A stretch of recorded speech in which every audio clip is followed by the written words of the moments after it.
پیٹو، زخمی کرو اور چلے جاؤ، یہ تو حکم نہیں ہے، مگر اتنا تو کر سکتے ہو کہ کھڑے ہو کر کہو السلام علیک، اس کو کہتے استلام۔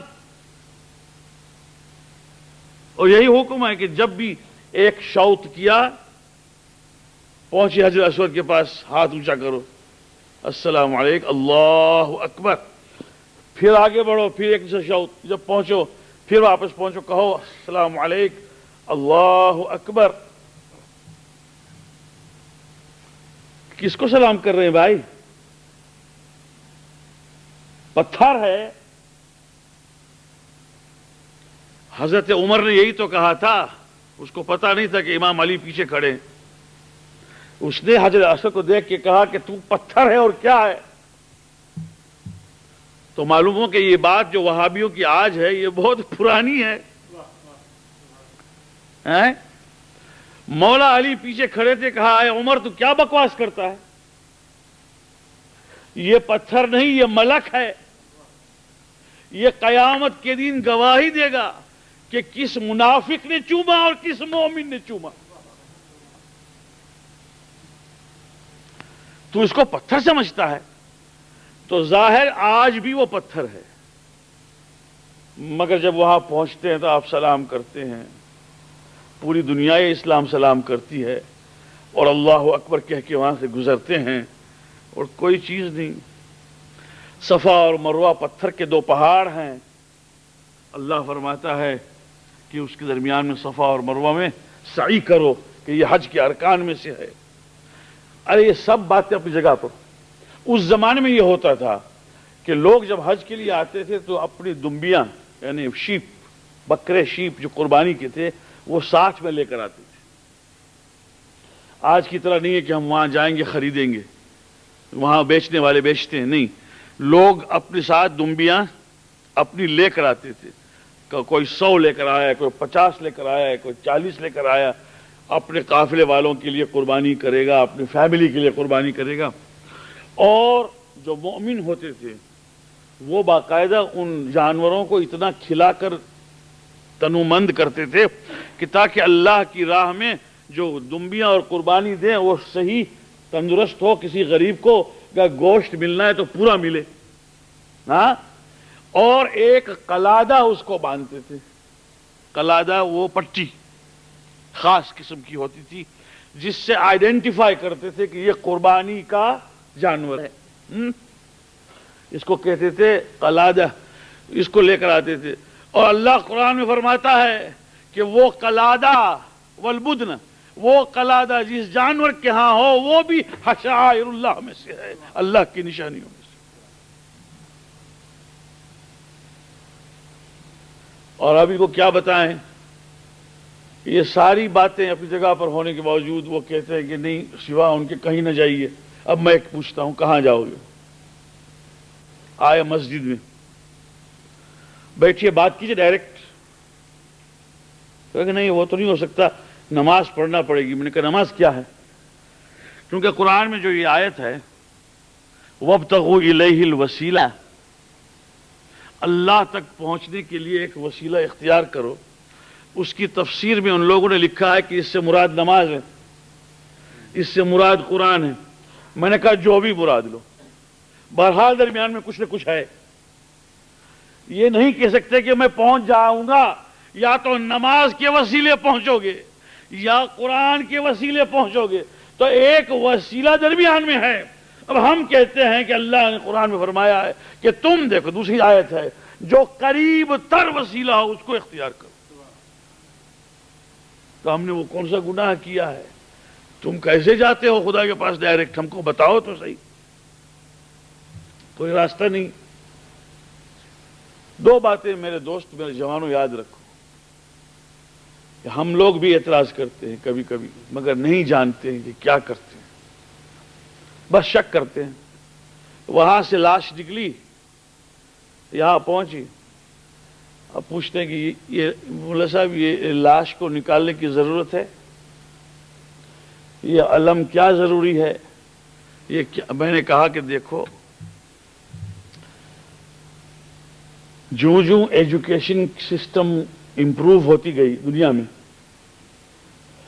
تمام ٹیچروں نے اور ایجوکیشنسٹ نے اس بات کو منظور کیا ہے، اور آج تو یہ پریکٹس میں ہے کہ کسی بچے کو پڑھانا ہو تو ویژول ایڈ دو. بچوں میں مکہ بتانا ہے تو مکہ یوں میں اپنے بچے کو نہیں کہہ سکتا ہوں کہ میں مکہ جو ہے وہ سعودی عربیہ جو آج کل ہے، اس زمانے میں نجد تھا، حجاز میں مکہ ایک سٹی ہے، بس ختم ہو گئی بات.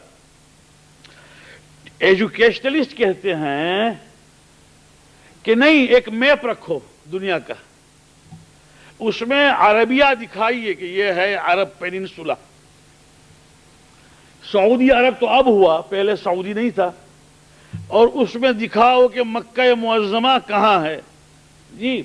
اور اگر ممکن ہو تو مکے کے 2-4 فوٹو دکھاؤ، اور خانہ کعبہ بتا کے ماڈل سامنے رکھو. ارے جب یہاں حج کے ایام انشاءاللہ آئیں گے تو آپ لوگ جتنے حاجی جائیں گے اس سال، یہاں پر حج و خانہ کعبہ کا ایک ماڈل رکھا ہوگا، آپ کو دکھائیں گے کیسے طواف کرتے ہیں. تو یہ ہوتا ہے ویژول ایڈ، اس کو کہتے ہیں نظر کے ذریعے سے ایجوکیٹ کرنا. میں نے یہاں واقعہ بیان کیا کہ مولا امام حسین علیہ السلام کے لاشے کو اٹھانے والا کوئی نہیں تھا،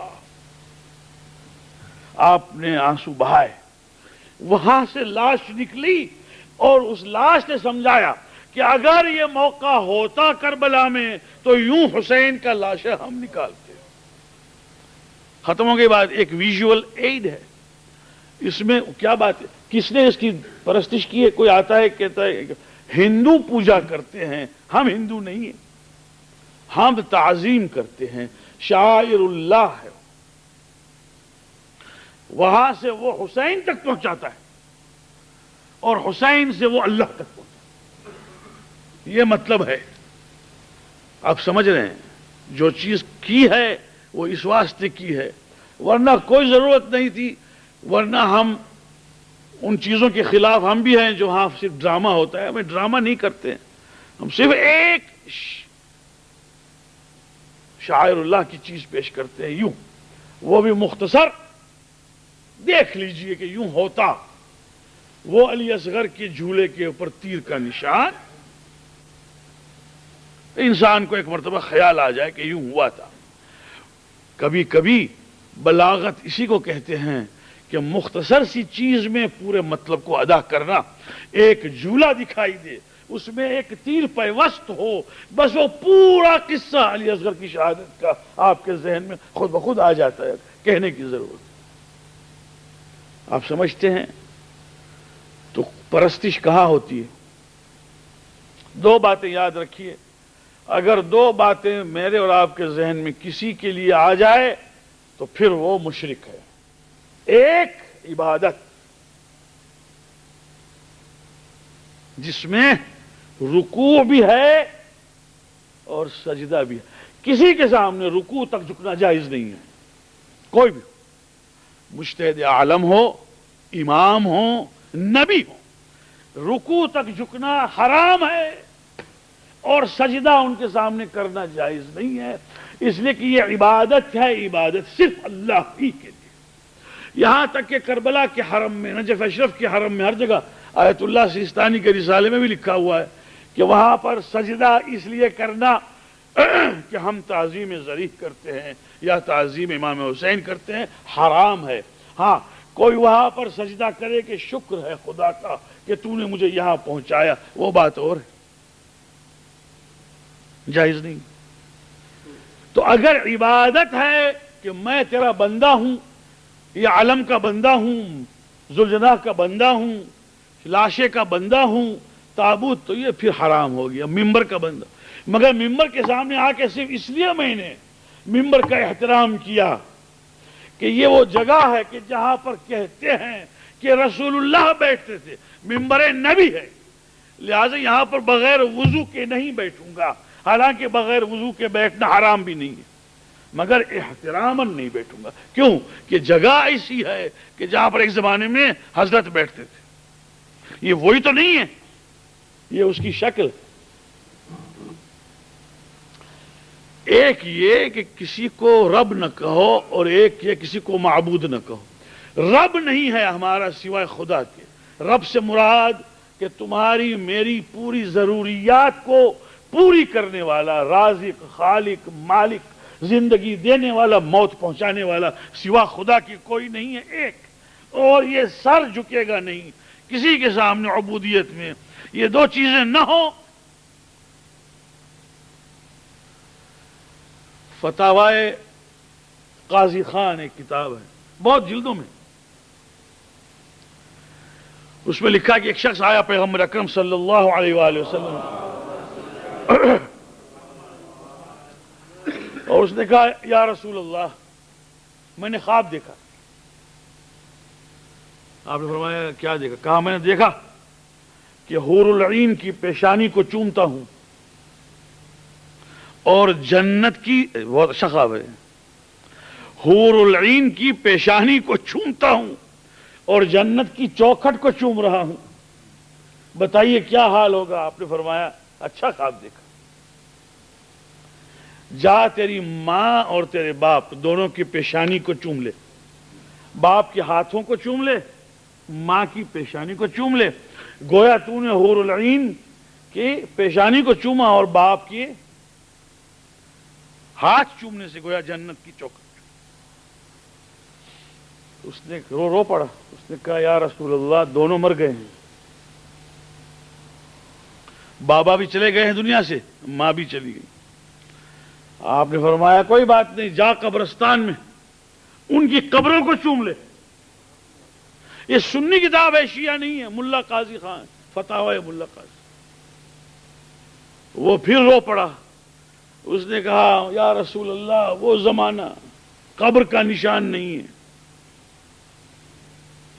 قبر کے نشانات بھی نہیں ہیں، ارے وہ زمانے سے گزر گئے۔ کہا کوئی بات نہیں، جا قبرستان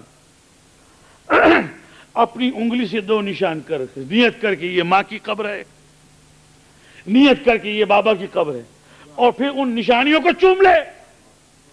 بتائیے اب یہ رسول اللہ وہابی ہیں کیا ہے؟ جب رسول نے نشانیوں کو چومنا کہا، وہ بھی ماں باپ کے، احترام مراد ہے، عبادت مراد نہیں، جہاں پر حرمت ہو وہاں شرک نہیں ہے۔ سمجھ میں بات آ رہی ہے آپ؟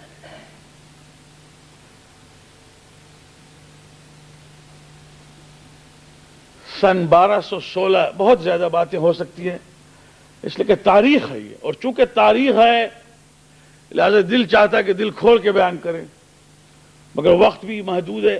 مگر جہاں یہ ٹیپ پہنچے گی میری انشاءاللہ تعالی، وہاں پر یہ پیغام بھی پہنچ جائے گا۔ مجلسوں کی ٹیپیں جاتی ہیں، سن لیں دنیا والے۔ سن 1206 میں 1206 ہجری میں یہ ملعون مرا، محمد بن عبد الوہاب،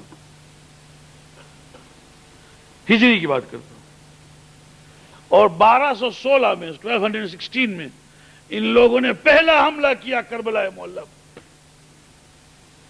اور عید غدیر کے دن، اور کربلا کو تاراج کیا، 5000 آدمی مارے گئے، ایک روایت۔ دوسری روایت میں یہ ہے کہ 20,000، مگر میں لوویسٹ لے رہا ہوں۔ اس کے بعد حرم مطہر میں داخل ہوئے، اور جتنے ملوک نے اور بادشاہوں نے جو کچھ دیا تھا مولا کے نام پر، مولا کو ضرورت نہیں ہے دوستو، لوگ اپنے ایموشن سے دیتے ہیں۔ سونے چاندی کی تلواریں اور بہت سے زر و جواہر وہ سب لوٹ کے چلے گئے۔ 2 مرتبہ یہ آئی ہے قوم کربلا کو صاف کرنے کے لیے، نجف اشرف میں داخل نہیں ہو سکے، اس لیے کہ نجف والوں نے مقاومت کی اور مقابلہ کیا، اور بعد میں نجف والوں نے دیوار باندھ لی پورے نجف کے ساتھ، اس کو سور النجف کہتے ہیں، لہذا پھر نجف نہیں آ سکے، مگر کربلا کو انہوں نے لوٹا ہے۔ وہ زمانہ تھا جب اوٹومن ایمپائر موجود تھا۔ بادشاہ کو جب معلوم ہوا کہ یہ اس طرح سے ویگابونڈز نکلے ہیں لوٹنے والے، تو اس نے مصر سے محمد پاشا کو بھیجا، اور محمد پاشا نے اس قوم کو بالکل نیست و نابود کر کے ہٹا دیا، مگر وہ چلے گئے اپنے اپنے گاؤں میں، اور اس کے بعد یہ خاموش رہے۔ 1924 میں